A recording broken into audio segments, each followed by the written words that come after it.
Hello and welcome to Digital Marketing Musings, hosted by Merkle. Each episode, we choose a different expert to share the latest and greatest in digital marketing trends. Today, we're interviewing Sergio Barrientos and Michael Liu about Metaverse and Web3. All right, let's get to it. I'm Gaia Reed. And I'm Andreah McCartney. And this is Digital Marketing Musings.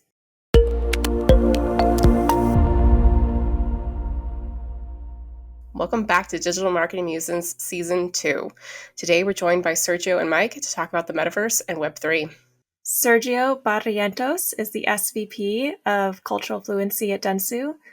So he sits at a fusion between multicultural marketing and applied insights for brand strategies and incorporating new trends into this world. Michael Liu is the head of innovation for dentsu, focused on many of the Carrot clients currently. His role is helping brands anticipate and plan for their future consumers, including topics around Metaverse and Web3. Sergio, Mike, welcome to the show. Thanks for having us. Thank you for having us. Really happy to be here. Super excited to talk to you. Yes. So this episode continues our gaming series, and today we're touching on some pretty hefty topics that we've purposefully kind of sectioned off of our initial gaming episodes, those being discussions around Web3 and the Metaverse. We're actually going to have 2 episodes on this topic. So the first is going to be more around what they are, and the second is more around what brands should be thinking about in this space. So starting really high level, what is Web3, and could you define and describe it maybe in relation to Web 1 and 2? Sure, I can jump in. We usually say that we know that when the web and the internet started and the web came along, it was a place for people to access information, right? Read content, consume content, and there were publishers creating that content and actually making the money. So users read and publishers make the money, right? So then Web 2 came along and platforms emerged to connect people and allowing them to publish themselves. Think social media like LinkedIn, WordPress, Medium, Facebook. And then, and also the mobile device came along and started consuming content all over the place on the go. And it gives you basically a different perspective where the users create now, but these networks or platforms start making the money. Web3 is where it's a place. The promise of the place is to create, the users create, control, and make money directly from their followers or as a community. So that's in a nutshell how we see the evolution of the web. Yeah, and I'll chime in here too, because just like Web3 is, this topic that's sort of this over-encompassing term for a lot of things such as Metaverse and NFTs and things like that. And you ask a bunch of different types of people on their definition of Web3 or even Metaverse, they'll be quite different, right? And I don't think we have like a full standard of what these are, but I think what Sergio's getting to and lays out quite eloquently is just the history of where we've come from. And if you think about the ownership piece that he talks about, right? Web3 is about reading and writing and owning.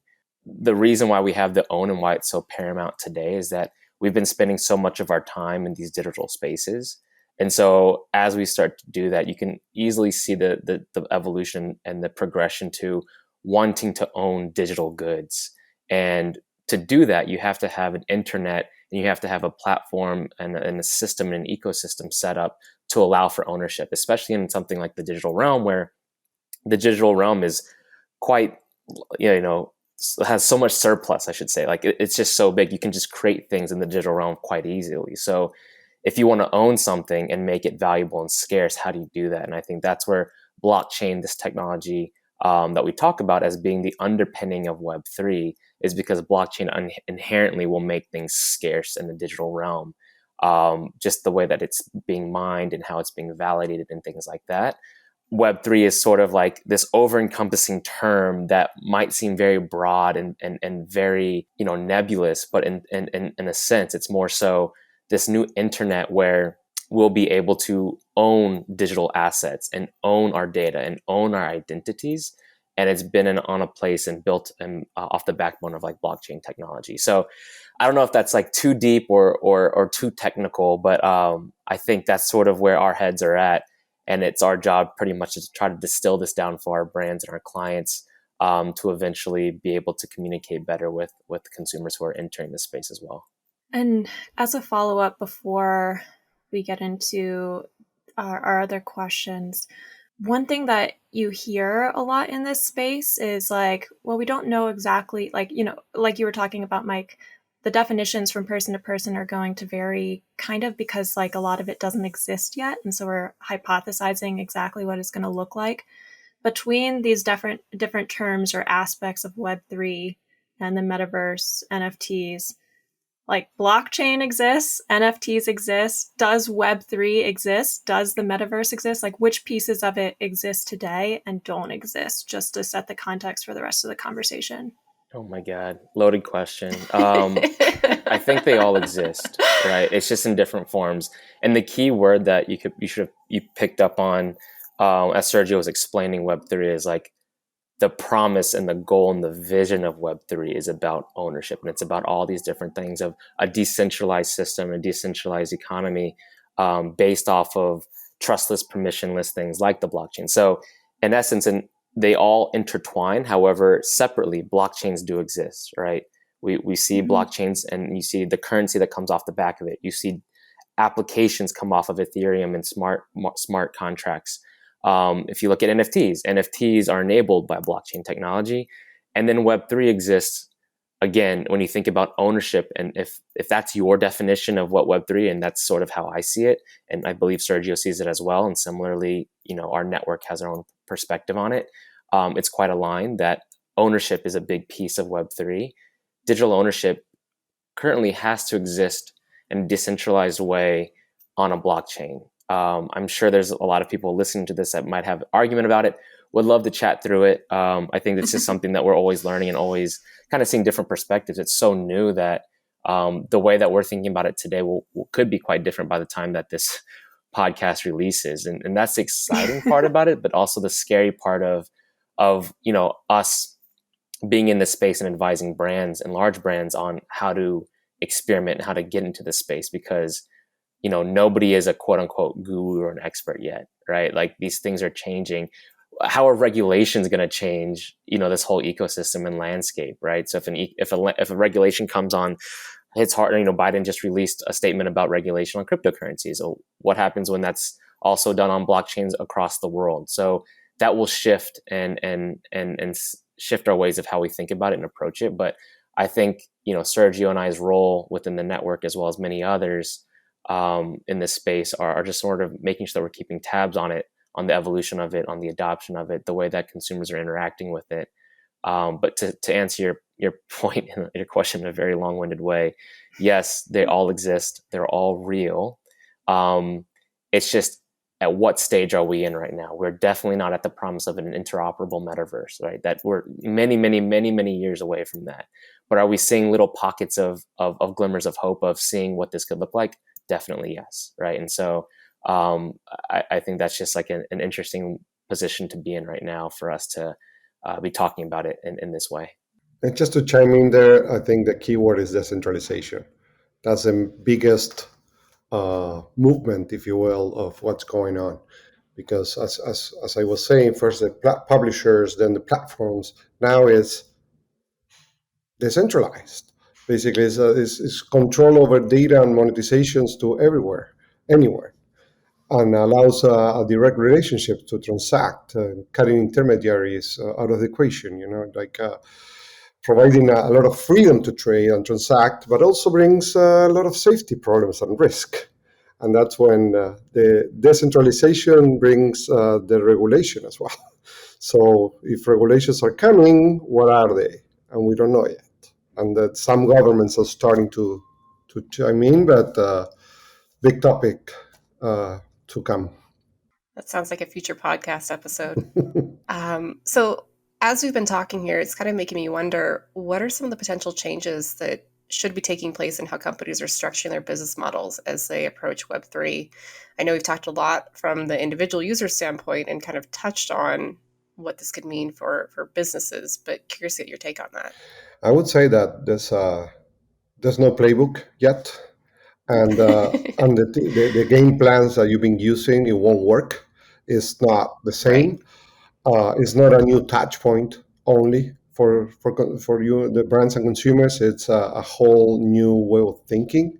We're approaching things because of the ownership, community, and identity at play. Brand roles, the role of a brand basically conceptually changes how they communicate, or maybe they won't communicate anymore. They have to interact, they have to participate, they have Right. to do things and lose a little bit of control in order to be relevant to these new owners.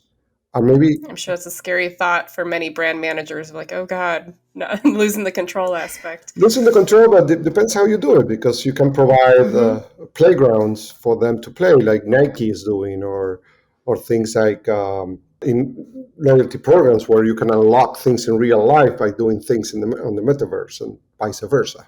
Can you go into detail about what Nike's doing? I'm not sure I'm familiar with that.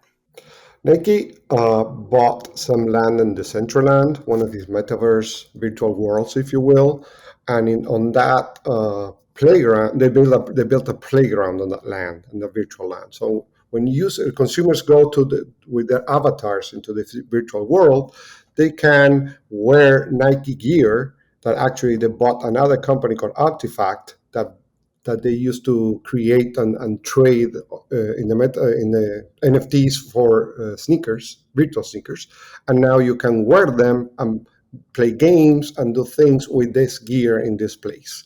So they basically Okay. create a brand world in the metaverse, their own brand world with the Okay. clothing, with the gear, with the sneakers and the products, and you can trade, you can basically live this world and socialize with others that are in that world. Yeah, Got it. it's an interesting thing. Like there's categories, because you talk about how should brands account for Web3 or blockchain in general, right? And these new technologies. I don't know if there's any huge examples of massive Fortune 100 companies that are shifting their entire business model right now. But tonight, to the Nike point that Sergio is saying, that's such an easy switch on for them, right? They sell apparel in the Mm-hmm. real world. How do you sell apparel in the virtual world? Where especially a lot of Yep. kids, Gen Z, Gen Alpha, like Yep. whatever we want to call them, are buying a lot of virtual skins, goods for games, social platforms, things like that. So the margin is ridiculous, right? You build it, you develop it, boom, you sell it a gazillion times. You don't have to worry about sourcing, fabrication, putting it together, shipping it to a different country, and then like landing it here and then having retail shopping. It's just you build it in a digital engine or game engine, perhaps design it and put it out there for people to have. And so that is a really interesting experiment that they're having, but they put their money behind it by acquiring a company like Artifact, as Sergio was saying. So that is Mm-hmm. a fantastic example of a brand kind of experimenting with a new business or revenue model, but not necessarily a different business, right? It's the same business, right? It's just a different avenue of providing that business. Adidas did something quite similar, where they didn't buy a company, or they're not creating a new good like a digital clothing, but they created NFTs in collaboration with a few crypto influencers and groups that are very popular in the space. But they launched it and made around $23 million, estimated $23 million in a day with this NFT project. Damn. Yeah, I mean, I guarantee you that Damn. that'll catch the ears of a lot of apparel and retail clients that we have. But then, what we're trying to figure out, I just got off a call with legal earlier today, and they were just like, well, how do you set that up in terms of, are you issuing a security? Because if it sells on the secondary market, are they taking royalties off the back end? Because that's the benefit of a smart contract, essentially, right? You develop an NFT, and the NFT is just kind of the vessel, right? It could be a piece of art, it could be a wearable, something like that, but it's a smart contract that you can program. So if you want to say, we as Adidas or said retailer or apparel company wants 5%, 10% of every secondary sale on the market, then that's more income coming in on an ongoing basis if people are swapping them back and forth. And so there are many companies that are Web3 native who are propping themselves up just off of the secondary market. Same thing as Artifact. Artifact was that company that was doing, they're selling NFTs, but making so much money off the swapping and secondary sales. That's why Nike's like made such a smart move to acquire them. because of that, right? And for them to actually have Web3 native brand name in that space, it just made a lot of sense for them to partner up. So, as Sergio was saying, there's no playbook yet. It's all experimentation. We have no idea where this is going to go. NFTs wasn't in people's lexicon up until over 2 years ago, right?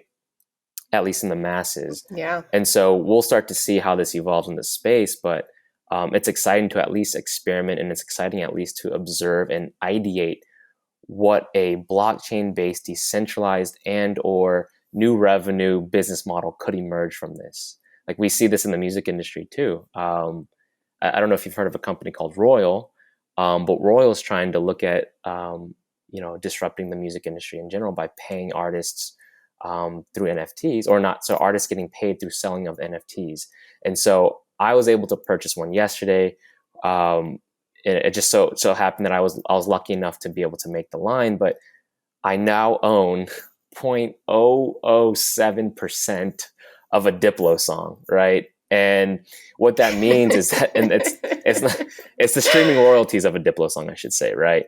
But essentially now, every time somebody streams that song, I can expect some sort of percent, like a tiny, tiny bit of that percent. But, if I added up, what that cost would be, I think he netted around, of that NFT sale, it was like around $400,000, right?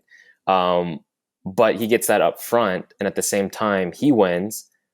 Fans of his win because now they're like, I own a percentage of his song and royalties in perpetuity. And so it's just like the fans win because they get a piece of it, and then the artist wins of that, because now you sort of remove the need of labels and this infrastructure that's already put in place, that artists are already not making a big deal of the money. That's why they have to go on tour, and that's why they have to sell so much merch, is because they're not making money off the actual, publishing or whatever the songs and the spins. So these new models are being made to address that, and that's what's exciting to see, that type of change, and to see if that will work. Can I stop you right there and go back a little bit to do some definitions? Because I just heard smart contracts, NFTs, Metaverse, things that we didn't define yet. I mean, that would be great if you want to do a quick I can go very fast, refresher. Very fast. Metaverse is a buzzword you can escape from now, right? So what is it? It's a concept of the next generation of the internet, where all the things come together. What we were talking about is basically the future of digital media and commerce all together. And so it's a new version where you can have virtual worlds, but you can have augmented worlds in the real world as well. So it's how all those things merge, but it's all based in this ownership of digital assets, the trading of that, the identity you play in. You can be an avatar in a virtual world. You can be yourself in the digital world, but have some lenses or things attached to you, with somebody see you with some glasses or from a phone. So you can have all that part. So that's a metaverse. Then all these digital objects usually are traded by something called an NFT, a non-fungible token. Non-fungible means that the value is given by society, basically. And I like to think, I love the example I heard in an event once that says NFT is like the Carfax. When you go to buy a car and you have this report of everything that went and happened to that car every time they repair it, oil change, service, crash, whatever happened to the car is registered in a ledger. That's what an NFT is, and it's a title, a property title at the same time. And it has rules. Those rules are dictated by a smart contract. So that those rules can be that every single dollar that goes for trading that asset goes to X person, royalties, for example. And it can be a lot of more things that we are just scratching the surface of what's possible. You can attach an NFT to a property in real life. Your house title can be an NFT if you want. So those are the NFTs. This is the metaverse, those are the NFTs, and everything runs in a technology called blockchain, which is a distributed system of validation of transactions, if you will, that runs every single transaction is split by thousands and thousands of computers, and each transaction is unique. So the NFT can prove uniqueness, Like this is the original piece. So that's why when you see all this art going to the blockchain and the NFTs of I don't know, Mona Lisa, you can have an NFT of a Mona Lisa, but the original Mona Lisa is just one. All the rest are different. Like, for example, Jack Dorsey minted his first tweet. The founder of Twitter said, "This is the first tweet that ever existed. I did it, I tweeted, and this is an NFT." And he sold it for $3.2 million, something like that. So Wow. you start thinking, why somebody buy it? Well, why you would buy the Constitution, one of the 13 copies of the original Constitution, for example. That's Right. the value of things that in history will increase. Makes sense. Yeah, I think with that, like that kind of leads us, maybe we should go into Sergio, like why NFTs. There's a lot of confusion and there's a lot of, when I went home for the holidays the past couple of years, every time my parents are like, can you explain this to me? Like, why would I care? And, like, why are people paying thousands or tens of thousands, hundreds of thousands of dollars, millions of dollars for these digital assets if they're not even hasn't have any intrinsic value? And the answer to that is primarily like value is subjective regardless, right?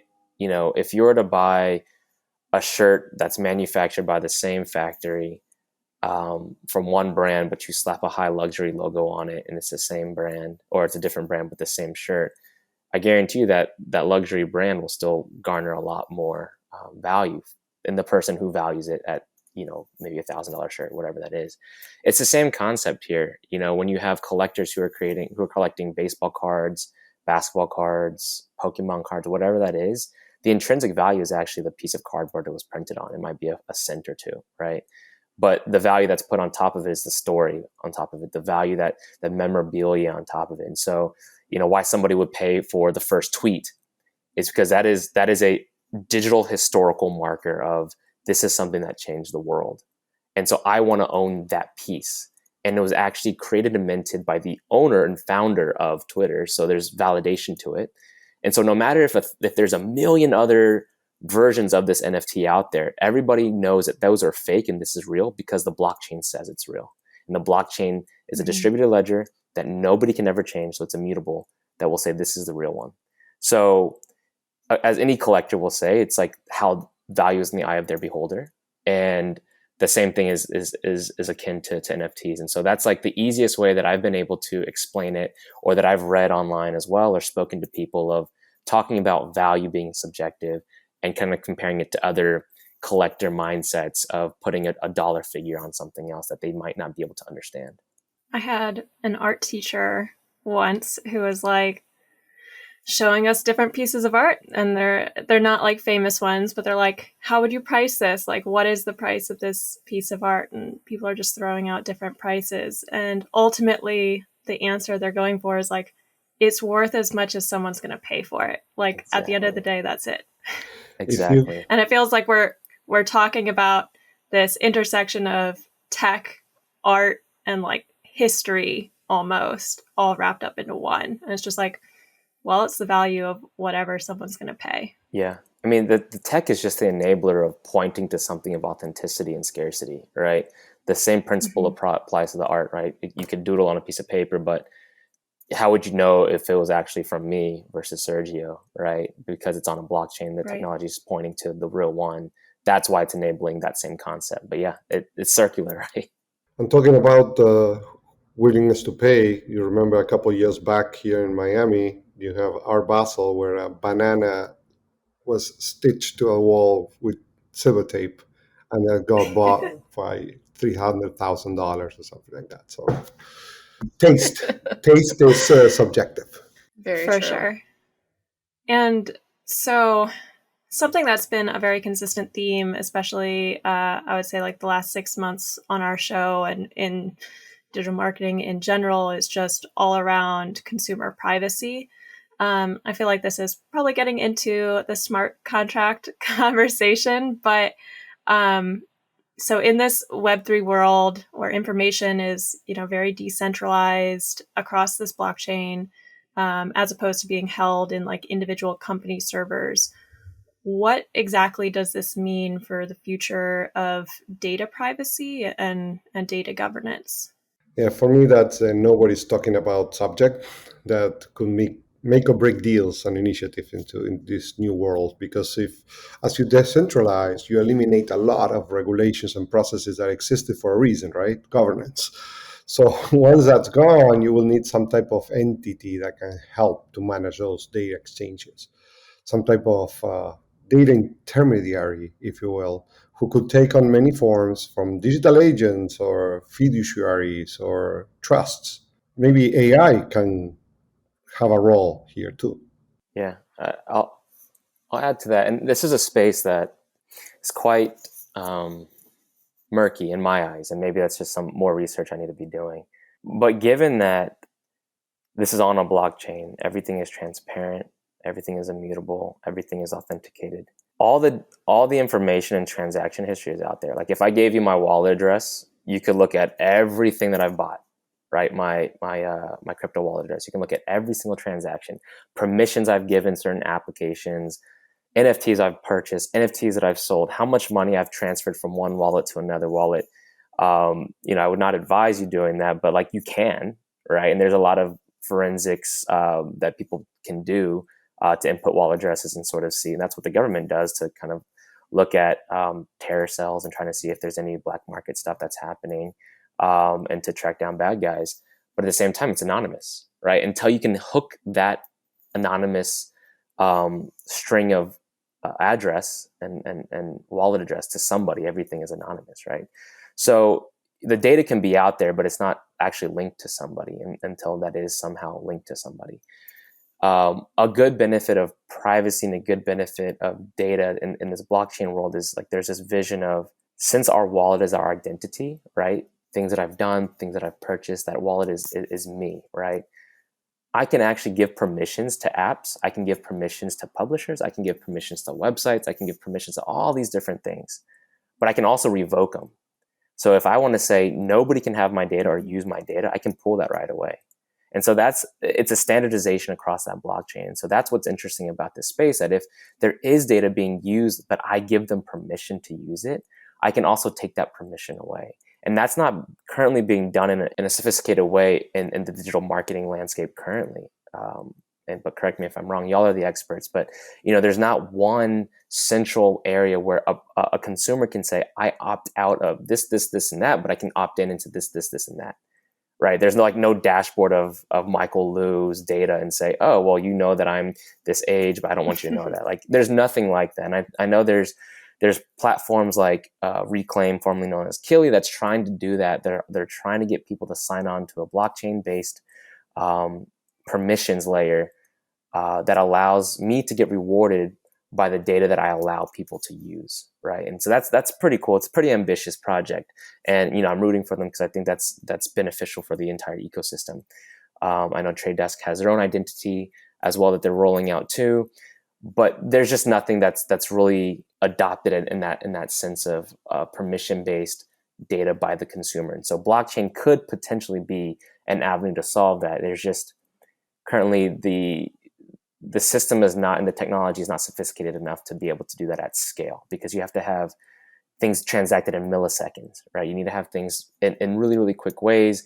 And blockchain, because it's based off of validation, sometimes those chains don't allow that to happen. And then also you have to get everybody onto the blockchain. So there's some ways to do so, but there'll be some ways to go before we see that come to fruition. Does that make sense? No, it does make okay. It does make sense. And I've heard of some of those platforms that you're mentioning that are trying to get into that space, but it definitely feels like we're, like, as consumers, we're caught on our back foot today, waiting for these platforms or large tech companies like Apple to roll out these changes whenever they decide that these privacy permissions should be in the hands of consumers, and like only certain ones they'll roll out that version. Or we're waiting for certain regulations to go into place, like CCPA. And it's a very incremental approach and piecemeal across different platforms and governances. So It's like if It's a Google, difficult space. right? If Google issued a platform, was like, everybody's going to adhere to this platform and it's going to control everybody's permissions, and Facebook's a part of it. It's not like that'll never happen, right? Because there's still a centralized Right. body doing that. It's almost like if the IAB did that and made all the publishers adhere to it, but still the IAB is a centralized entity that can happen. That's why blockchain, a lot of theorists and a lot of visionaries will say the blockchain is the best way to do that because nobody owns the blockchain, right? So there's that.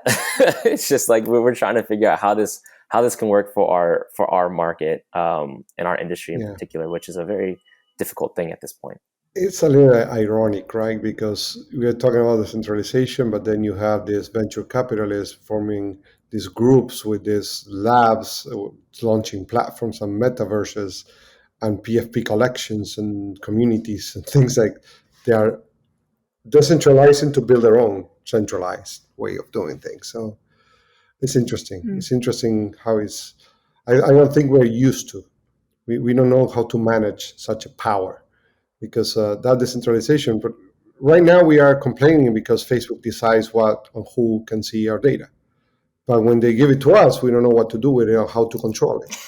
So we're in the middle, right? Very So true. that's why these data intermediaries are emerging, like Reclaim and others, where they do it for you, but you have the control and you can manage it there, but they don't belong to any of the platforms.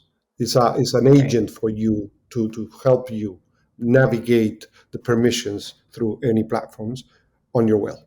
Makes sense. So when we hear people talk about the metaverse, switching gears a little bit, it is definitely described as, being comprised as all these virtual worlds, like you alluded to, Michael. And it sounds like a lot of the existing, big tech companies are creating these along some that already exist. Like we read that Microsoft's creating a virtual world, like an extension of Teams. Facebook's announcement of their development of the metaverse in general, and then existing lands like Roblox.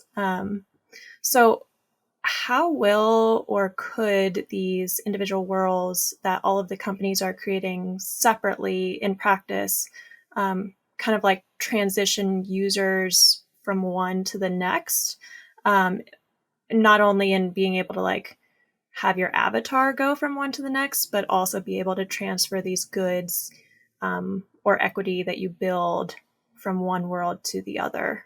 How would that kind of work in practice? The key word to answer that question is interoperability.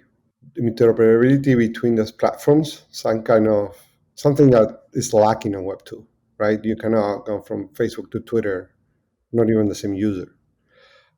This means that an integration of separate systems need to talk to each other, and some components shall be able to be transported from one world to another. Avatars, virtual assets, gaming collectibles, services, features, preferences. Because you're working in each virtual world has its own economy.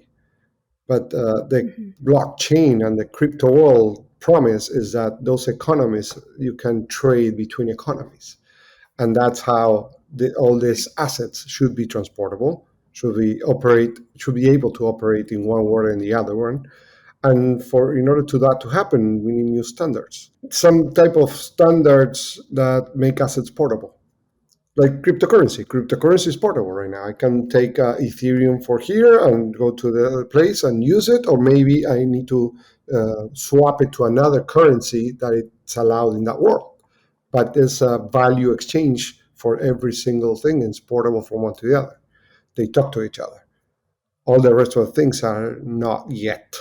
But there are projects, and there are some type of there are guilds and standard collectives that are trying to put together certain attributes that can be transportable. But we are far from there yet. Yeah, I'll concur. The way I see it, and the keyword interoperability is that, if you got a blockchain, that's that denomination of a protocol, right? And the way I've visualized it, that helps me make sense, is that it's like a road that's like a figure 8 or a four-leaf clover or whatever that is. And on that road, you've got all these different towns and houses. And although you can have a decentralized road where they're all kind of going in between everything, those towns and houses might be centralized. So you have like Facebook, you've got Roblox, you've got Fortnite, you've got Niantic, and whatever, Microsoft, you've got whatever they have on those things. And centralization, I don't think we'll get away from it anytime soon. So if they're building their own roads, that's fine. And within these roads, if they're building their own towns or houses, like that's fine, because at least it connects to the road that kind of leads to the next town. And so if they can communicate off that base layer of decentralization, that's fine. Like you can have centralized. I don't think we'll get to this point of this future vision that Neal Stephenson envisioned of one virtual world that rules them all. I do not think we'll get there, because you need the builders to get there. And unless you have somebody who's just like ultimately funded and doesn't want any profit out of it and just wants to fund people to build in this one world, like you have to have these big corporations and VC money, as Sergio was saying, to help fund the building of these things. And how do you get benefit? And how do you get that profit? And so you have some sort of centralization within some of these projects, but if it's built on a blockchain that might be able to speak to another blockchain, then from there you have liquidity between each of those, and that's where it can become interoperable. So maybe I don't get to take my battle axe from one game, make it a battle axe somewhere else, but I might be able to liquidate it and sell it for coins that I can use those same coins to a different game.